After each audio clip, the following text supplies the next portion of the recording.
Hi hello friends, இன்றைக்கி ஒரு குயிக்கான chutney recipe தான் எப்படி செய்யுதுன்னு பார்க்க போகிறோம். அதுவும் நல்ல காரசாரமான பூண்டு, உப்பு, புளி, மிளகாலாம் வச்சு அரைக்கக்கூடிய நல்ல கார சட்னி தான் எப்படி செய்யுதுன்னு பார்க்க போகிறோம்.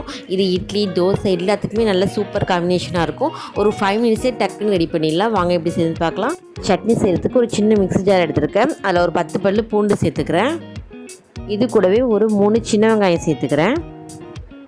நெக்ஸ்ட் பார்த்தீங்கன்னா இந்த சட்னியோட காரத்துக்கு ஏற்ற மாதிரி ஒரு 10லேருந்து 12 வரமிளகாய் சேர்த்துக்கிறேன். நீங்கள் இதுலேருந்து உங்களோட காரத்துக்கு ஏற்ற மாதிரி கூடவே குறைச்சி வரமிளகாய் சேர்த்துக்கோங்க. ஒரு தக்காளி பழத்தை இதே போல் 4ஆக கட் பண்ணி சேர்த்துக்கிறேன். 1/2 டேபிள் ஸ்பூன் அளவுக்கு சால்ட் ஆட் பண்ணிக்கிறேன். இது கூடவே ஒரு சின்ன துண்டு அளவுக்கு புளி சேர்த்துக்கிறேன். இந்த புளி சேர்க்கறதுனால இந்த சட்னி சீக்கிரம் கெட்டு போகாது. நீங்கள் ட்ராவல் எங்கேயாவது ஊருக்கு போகிற மாதிரி இருந்தது அப்படின்னா சட்னி நீங்கள் அரைச்சி எடுத்துகிட்டு போகிறதா இருந்தால் சீக்கிரம் கெட்டு போகாது. ரொம்ப நேரத்துக்கு நல்லாயிருக்கும் இந்த சட்னி. இதே போல் கொஞ்சமாக தண்ணி விட்டு அரைச்சி எடுத்துக்கோங்க. இதோட நேமே பார்த்தீங்கன்னா அவசர கார சட்னி. இப்போ ஒரு 5 மினிட்ஸில் குயிக்காக நம்ம ரெடி பண்ணிடலாம். எங்கேயாவது ஸ்கூல் காலேஜுக்கு கிளம்புற மாதிரி இருக்கும், இல்லைனா ஆஃபீஸ் கிளம்புற மாதிரி இருக்கும், இல்லை ஒரு டூருக்கு ட்ராவலுக்கு எங்கேயாவது டக்குன்னு நம்ம கிளம்புற மாதிரி இருக்கும் அப்படின்னா டக்குன்னு இந்த சட்னி ரெடி பண்ணிடலாம். நல்ல காரசாரமாக இட்லிக்கு, தோசைக்கு எல்லாத்துக்குமே ரொம்பவே சூப்பராக இருக்கும். அவ்வளோதாங்க, ஆல்மோஸ்ட் இந்த சட்னி குயிக்காகவே ரெடி ஆகிடுச்சு. இந்த சட்னி நம்ம இப்போ தாளித்து விட்டுக்கலாம். முழுக்க வரமிளகாய் சேர்த்து அரைக்கக்கூடிய இந்த கார சட்னியை இப்போ நல்லெண்ணெய் சேர்த்து தான் நம்ம தாளித்து சட்னியில் சேர்த்துக்க போகிறோம்.